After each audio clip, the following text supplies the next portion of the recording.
Dave. Hi, Rebecca. I'm glad to have you back. Thank you. I'm glad to be back.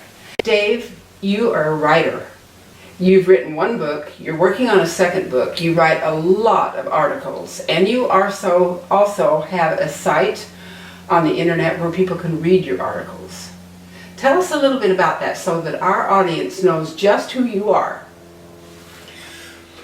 Yeah, I wrote my first book, Mañana Doesn't Mean Tomorrow, and that's available at Amazon, and you can Google that and it shows up on Amazon. And I write pieces for the Mazatlan Messenger. It's an online newspaper that's published, and it's all about Mazatlan news, Mexico news, and world news. And so twice a month I do a piece in the Mazatlan Messenger that usually has to do with something about Mexico, not always. And you can just go to mazatlanmessenger.com and you can see the pieces that show up there. I do believe you have to do some research on that site. They're not all listed in that site, so you have to kind of go into the archives, and it's not that easy. Maybe we can figure out a way to make that easier. I just wanted everybody to know that you are a writer. You've been a writer for a long time, and we actually decided to do these shows because you really write some great stuff. Well, thanks. And the next book that's going to be ready in maybe a month or two is going to be a collection of short stories.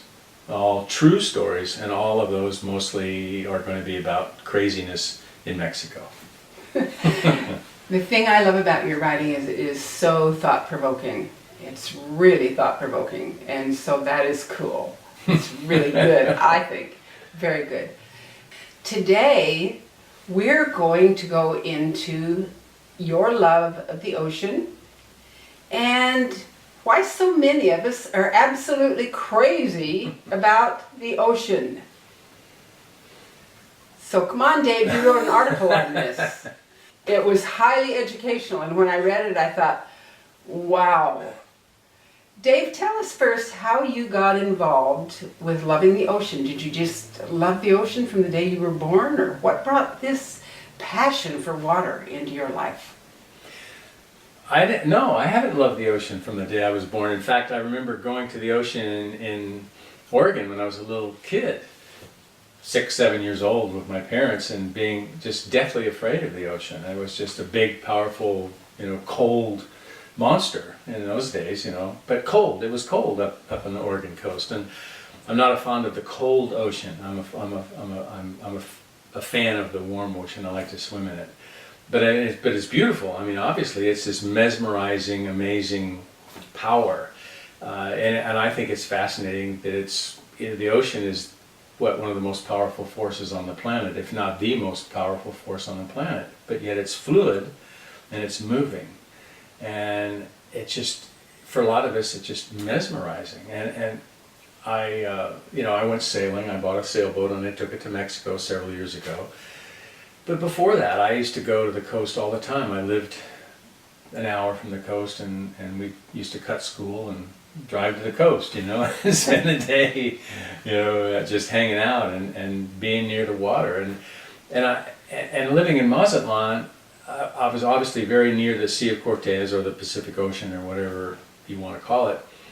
And I just found it fascinating. I mean, I could just sit there and just, for 2-3 hours, I could just sit and just watch the ocean, have a beer, and I love it. And there are people like that. I mean, and I mentioned this. I mean, people swim in it. They sail on it. They build houses right next to it that they know are at risk of being swept away. And yet, no matter what the danger we perceive, a lot of people just want to be there. I mean, we spend $5 million to have a house on the ocean, when when half a mile away it'd be a third of that or whatever, and why do we do that? And driving down the Malecon one day in Mazatlan, I mentioned in this piece, I always, if I had to go north or south in Mazatlan to do any errands or whatever, I would always drive the long way. If there was a shortcut through town or something, I never took that because I always wanted to drive along the Malecon, along the ocean. It's just fabulous, the waves are breaking, the salt and the iodine air is coming over your face and the windshield and in the car if there's no top on it, you know, which I didn't have. And so I got to thinking about it. What is it that draws me and other people to the ocean? And so that's when I did some homework and started doing this research about, you know, what's in the ocean. And then it led me, of course, to this whole thing about primitive seawater being almost identical to our amniotic fluid or the liquid that we're made of. I mean, and we are about whatever. I mean, there's various schools of thought about it. My fascination with the ocean, others' fascination with the ocean led me to seawater, obviously. And so I began to research, what is it about seawater? And then I discovered that primitive seawater is much like our fluid in our body. You know, we are 85 to 95% water, and evidently primitive seawater that's not polluted like it is now, I mean, is almost identical in its ionic balance to all of the fluid in our body, or amniotic fluid, or whatever it is. You know, there's all this cellular fluid that surrounds all of our cells, and seawater is almost identical. And I discovered through some research that there was a French scientist who could actually get human cells to live indefinitely in seawater, but in no other substance, in no other solution would they survive but seawater. And I found that to be just totally fascinating. And also there was a French scientist that I write about who was able to keep like a chicken heart alive in seawater for 23 years. And all they had to do was regularly change it to get rid of the toxins created by the biologic process of those cells living. So so human cells and other cells can actually live isolated from their host in seawater indefinitely. That to me was just this fascinating. And then there's this part that in further research where René Quinton, I think is his name, a French scientist in, I think, 1935 or something, discovered the same thing and actually built some clinics around seawater treatments. And they still do that today in some places in the world. They treat illness with pristine, unpolluted seawater. They have to go to certain parts of the planet to find this water. And evidently it's a very restorative, healthful process. And this particular French biologist just took a dog and drained all of the blood out of a dog and replaced it with seawater that had changed the ionic balance to make it like primitive seawater. And they literally replaced the dog's blood with seawater. And it's all documented. And within, I think, 2 days, half of the blood content had returned in the dog's circulatory system. And then within, I think, 4 or 5 or 6 days or a week, all the blood had replaced itself. So it's like almost a transmutation where the blood had regenerated itself using seawater. And the dog lived for years and years after that, healthy, happily. And I mean, to me, that was just absolutely fascinating. And it goes a long way to explain how we are so drawn to the ocean. How can we not be? When I read your article, that also stated that the dog had more energy by the time its blood had all turned back again to blood instead of seawater. Right. That it had more energy and was more energetic than it had ever been. Yeah, that's what it said. Well, hypothetically, then we could have a blood transfusion of seawater. Hypothetically, right. Right. And hypothetically, if we could swim and breathe underwater, we might live a lot longer than we do. Sure, why not? Yeah. Well, and now there is new research, and I don't know exactly what it is, but I was listening to Anthony Robbins about a month ago, and he was talking all about health and nutrition, and he indicated some cutting-edge research that he's talking to doctors, and they have discovered that the blood cells in your body will actually change into a whole nother kind of cell, depending on their environment, and then back again. And now, amazing cutting-edge discovery in some super fancy microscope that they just invented. I mean, it's fascinating. So we've got all these new technologies that are beginning to support these theories that are, older theories that that people would have doubted because they didn't have clinical proof. But now, this stuff it's like Chinese medicine. I mean, Chinese for 3,000 years have been saying certain things are what keep you healthy, and now Western medicine and science is proving it. So, I mean, it totally works for me, the whole thing about the seas in my veins. I mean, there's that whole concept about the seas in my veins. And literally, it's in my veins. It's not just a figure of speech. So our blood is closer to pristine seawater than anything we've found. Yeah, absolutely. And there's a philosophy. One scientist, I don't know the name just offhand, basically said that the blood is really not a liquid anymore. They consider your blood as one continuous flowing organ in your body. So there's all these interesting concepts about blood and seawater and I mean, I wrote in this piece, I mean, I don't do it anymore because I don't really trust the ocean where I've swum lately or been swimming lately, but I gargle. I love the ocean. I go in the ocean and I gargle it up and it just feels great to me, it works, Well, it is truly beautiful. It is extremely peaceful. I mean, Pacific means peaceful. Well, Pacific means peaceful, but... Yes, well, if you watch the Pacific Ocean, you said you used to go down there and just watch it. Oh, yeah. I love to just go watch the ocean. It's just deliciously beautiful. It is. It is just so beautiful. Yeah. And it's fascinating even when it's very naughty. Right. Oh, yeah. It's absolutely fascinating. Yeah. And so, of course, then...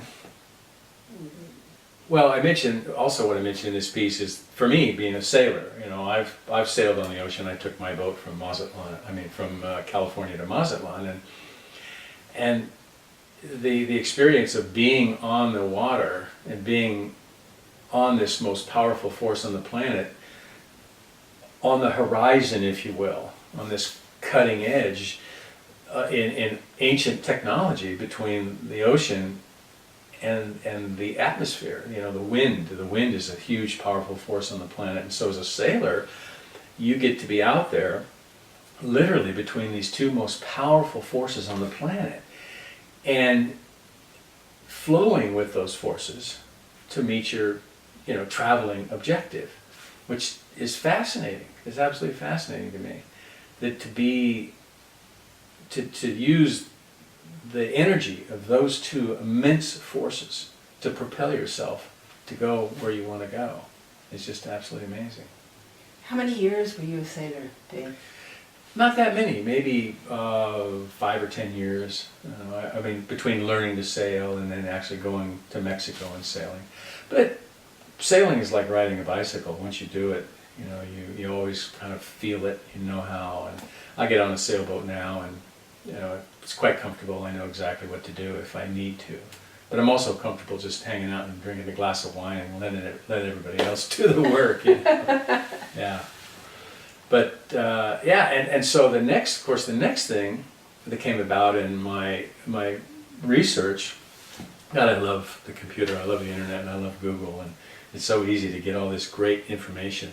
And then there was this whole concept about the ocean is everything that is in the stars and everything that is in the galaxies is in the ocean, all of the elements. And somebody wrote in this research that if you understand seawater and you understand salt and magnetism, you understand life. And then, of course, life meaning, beyond, infinity. And so there's all there, and of course there's a philosophy that we are made of stars. Every element in our body can be found in every place in space that we know of. We're carbon units or whatever. And so when you connect the idea that everything in the stars is also everything in the ocean, it's all made of the same stuff, And seawater is much like what we are, and it's the same thing in its primitive, unpolluted state as what surrounds our cells, and it's basically akin to our cellular fluid. Then, for me, it brings it full circle in that the ocean then maybe represents my earthly way to connect with infinity and the cosmos and what we're all made of. Well, everything exists in gaseous, liquid, and or solid form or mixtures thereof. Right. So when we find that our blood coursing through our veins is closer to pure seawater than anything we've ever found, that is really startling information, and it really does make us understand why we love it. Mm-hmm. It's us, in a way. Sure. It's us, and that sounds corny, but the Well, it does sound relationship corny, yeah. well, we're mostly water. Right. Oh, exactly. If you Right. look at the chemical makeup of us, we are mostly water. So we're actually more sea than we are land, Mm-hmm. but we're walking around on the land. Right. That'll be an interesting concept as we progress in the future to find out more about us. Right. Because the more we find out, the more we discover we're pretty strange. But that was fascinating information to me. Yeah.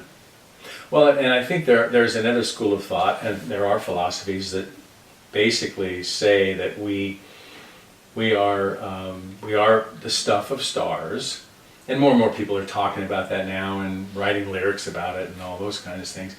But if you think about we are the stuff of stars, and then to further that philosophy, there is this idea that we all want to go home, and that we are the stuff of stars that existed 5 billion years ago or something, and that we have this draw, and maybe that's why we want to go to space too. I don't know, but once again, what I find fascinating is that, if I somehow have this genetic, compulsion to go quote home, which is into the stars, where my origins are, then it makes total sense to me that I'm fascinated with the ocean, because that's just simply an earthly conduit for that desire. Actually, it makes perfect sense. It really does, because we are basically, like you say, made up of the things that make up this universe. So it's part of us.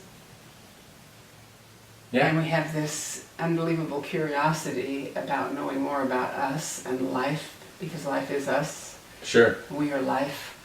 And that's what makes the progress.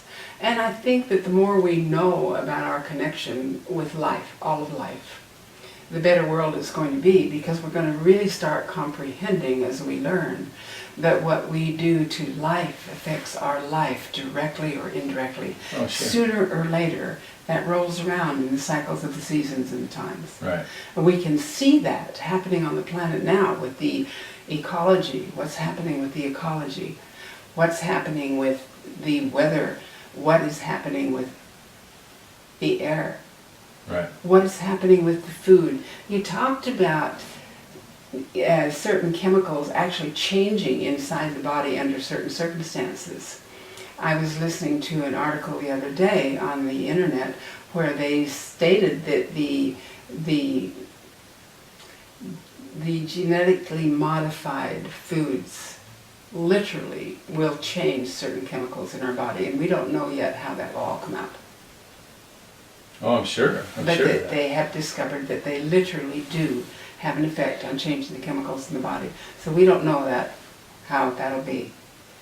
We have no idea. Right. We're just playing Russian roulette. Yeah. Oh, yeah. Absolutely. Yeah. So, When you were sailing, were you actually living on your boat? oh, sure. Absolutely. Yeah. I bought the boat in the Delta near Sacramento, California, and spent 6 months on it, fixing it, getting it ready to go. It was a 35-year-old wooden boat when I bought it, and it definitely needed some help. It had been to Mexico, though, but it had been a while, and it definitely needed help. I mean, I spent about 6 months really learning how to work on boats and doing a lot of work, and then took it to Mexico to get in the sailing charter business, and I lived on it for, I don't know, 4 or 5 months in the harbor also in Mazatlan. What was the name of your boat? The Cosas Buenas, which means good stuff. I bet it was good stuff after all the work you put into it. It was great, it was fun, and it was a great, and you know, boats are, I think, I mean, this was a wooden boat, glass over wood, so it wasn't a Tupperware plastic boat. I mean, I like fiberglass, but you know, it's kind of a more, it's almost like a living, breathing thing. I mean, you know, wooden boats are, you know, really, really interesting. They move and they're all different. But it was a great experience, absolutely. And I thought I was going to die out there a few times, and made some stupid decisions and got in trouble on the ocean, and but I'm here and I made it. You know, so it's all good. And the ocean is still my friend. Okay, share with us one of your scary stories out there with your love for the ocean. I was buddy boating down the coast of Baja with another couple, and they knew more about what they were doing than I did.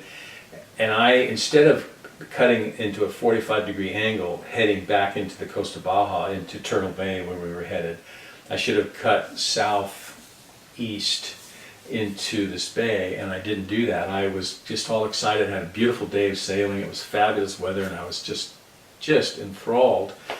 And so I waited too long to cut into the bay, to cut left or port, you know, or east, going down the coast of Baja California. And I turned late, and the set, the current and everything is going south. The waves are all going south. The wind is all going south. And so instead of me catching it and just having it help me right under the coast, I turned and everything was broadsiding the boat. Oh. So I was in a beam to the sea position, which is not a good thing to do. And it was getting dark, and I had a little bit of time to get to the coast to follow this boat into the bay. And they had a modern boat with radar and all this fancy stuff, and my boat didn't have a lot of that, and so it was kind of sailing by the seat of my pants. And so I spent about 3 hours beamed to the sea, and with these big boarding seas pounding the boat. And the boat would heel way over in the cabin top, the cabin windows would go in the water, and then it would come back, and the wind picked up, and I had to go forward and try to bring the jib sail down. And this lady who was crewing was on the wheel, and she was panicked, and the water kept pounding the boat, and it would just shudder and shake and boom, you know, and that went on for about 3 hours, and it was extremely scary. I thought the boat may go over. I mean, it was an older boat, and I'd made the repairs. I wasn't real sure about all that. And then finally, just as it got dark, we got into the entrance to the bay, and I was able to follow this fellow in. I was able to follow his masthead lights through this totally blackness into this bay with rocks sticking up and all these kind of things, you know. So it was very, very, it was stupid. I mean, that was the first time I'd been offshore, and I did some stupid things. So I bet your crewmate didn't go out with you anymore, huh? Or did she? No, she was never the same. Yeah.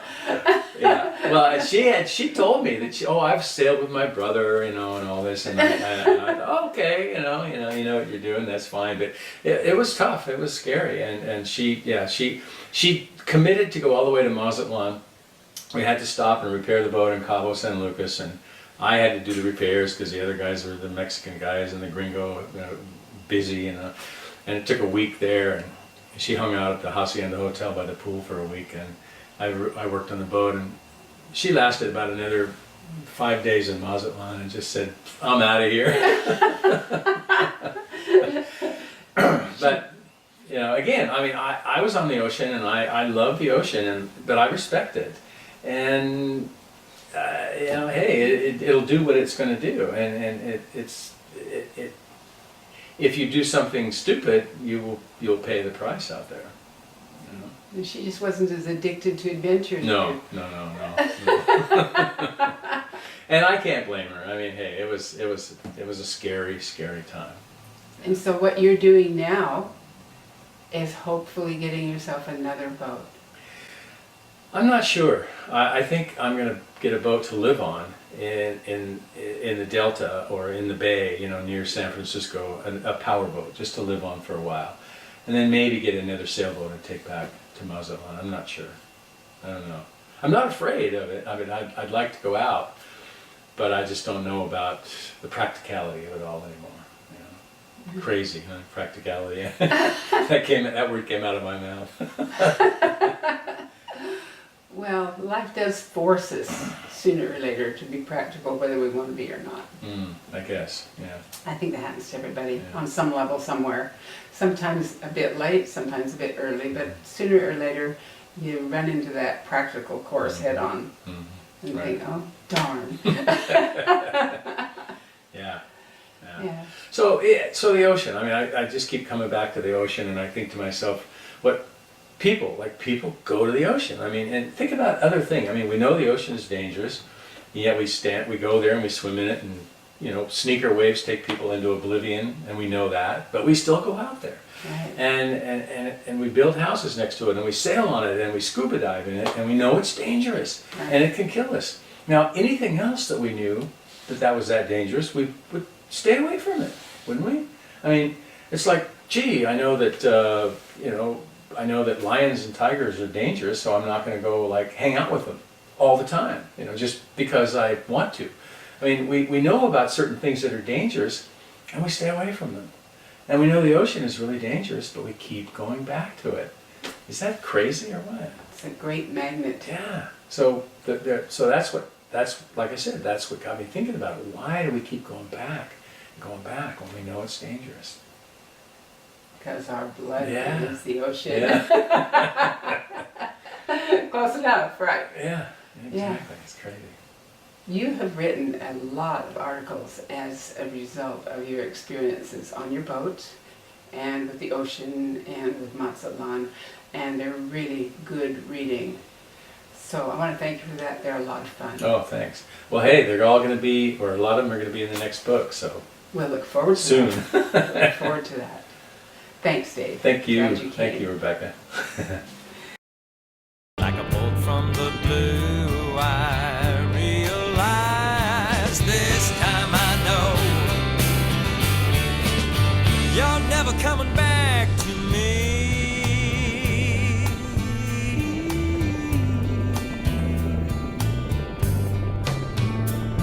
I've tried so hard and I know you have too. Looks like there's not a whole lot more we can do, and I've seen how you've changed